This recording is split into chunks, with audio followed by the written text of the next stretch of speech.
Dalam memastikan program-program yang dirangka sampai terus kepada rakyat dengan lebih berkesan, Kerajaan Negeri Johor telah melantik 25 pengerusi jawatankuasa penyelaras bagi tujuan tersebut. Selain itu, antara perkongsian dari Johor hari ini berhubung perkembangan sektor pelancongan negeri itu dan penjagaan artifak. Terus bersama Nur Akila Arba'in. Silakan, Nur Akila. Silakan.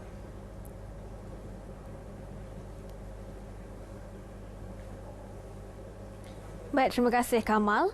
Kerajaan Johor melantik 25 pengerusi jawatankuasa penyelaras yang berfungsi sebagai mata dan telinga kerajaan negeri bagi memastikan program-program kerajaan negeri sampai kepada masyarakat. Menteri Besar Dato' Asni Mohamad berkata, ia bagi mengelak kekeliruan masyarakat terutama melibatkan pelaksanaan agenda kerajaan. Pengerusi penyelaras juga diberi peruntukan bagi menjayakan program-program kemasyarakatan di kawasan masing-masing.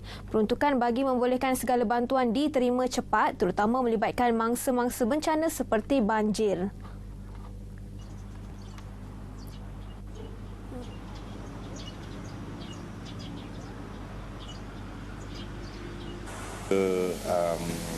Tidak ada satu pun di kalangan masyarakat yang merasa terpinggir ataupun dinafikan akan hak dan peluang mereka untuk menerima bantuan daripada pihak kerajaan.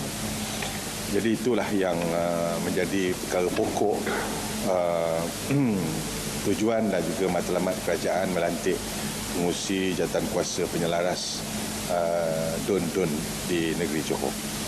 Menerusi pelantikan jawatankuasa itu, kerajaan negeri berharap segala maklumat disampaikan dengan jelas dan tepat kepada masyarakat.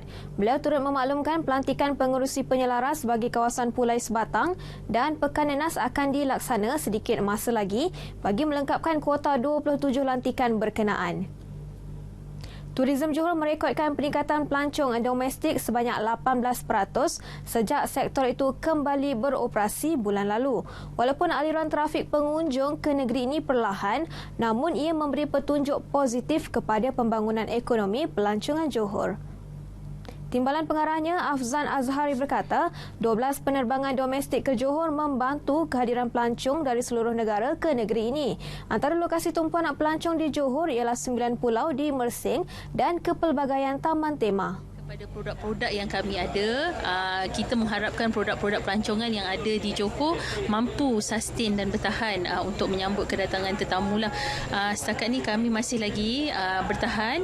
Industri pelancongan, hotel-hotel, theme park, bagaimana yang telah maklum, Legoland Malaysia telah kembali dibuka tapi dengan mematuhi SOP-SOP yang telah ditetapkan.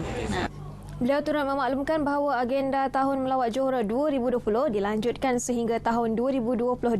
Ini termasuk persediaan yang tertumpu kepada menyambut kehadiran atlet untuk Sukan Malaysia Sukma Johor tahun depan. Penutupan muzium dan galeri seni sejak pelaksanaan Perintah Kawalan Pergerakan PKP Mac lalu tidak menjejaskan koleksi artifak yang terdapat di dalam simpanan Yayasan Warisan Johor. Semua 4,500 artifak berkenaan dijaga rapi oleh kaki tangan yang bertugas di Pusat Penyimpanan dan Konservasi Artifak. Penolong Pengarah Bahagian Pemuziman Wasfi Mirza Osman berkata, setiap kaki tangan bertugas secara bergilir semasa PKP sehingga PKP pemulihan bagi memastikan semua artifak terjaga. Untuk proses yang pertama sekali, kita akan melihat kondisi artifak dan sekiranya dia terdapat jangkitan pada artifak itu, kita akan membawa kepada proses konservasi, iaitu kita akan membersihkan. Yang pertama, kita akan membersihkan, menghilangkan sekali jangkitan-jangkitannya, terutamanya karat-karat dia dan juga fungus lah. Dan kemudian kita akan meletakkan lapisan bahan kimia dipanggil wax, dan seterusnya kita akan simpan ke dalam kotak yang dibaluti dengan fruit acid paper.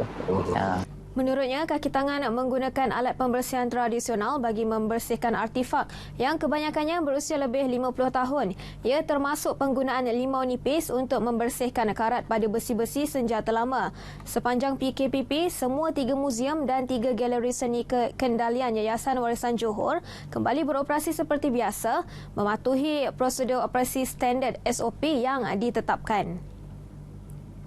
Sekian sahaja paparan dari Johor, kembali ke Angkasa Puri. Baik, terima kasih Nur Akila Arba'in. Kami akan berehat seketika. Nuraila selepas ini akan membawakan lebih banyak perkembangan. Dengan itu, terus setia bersama Berita Wilayah.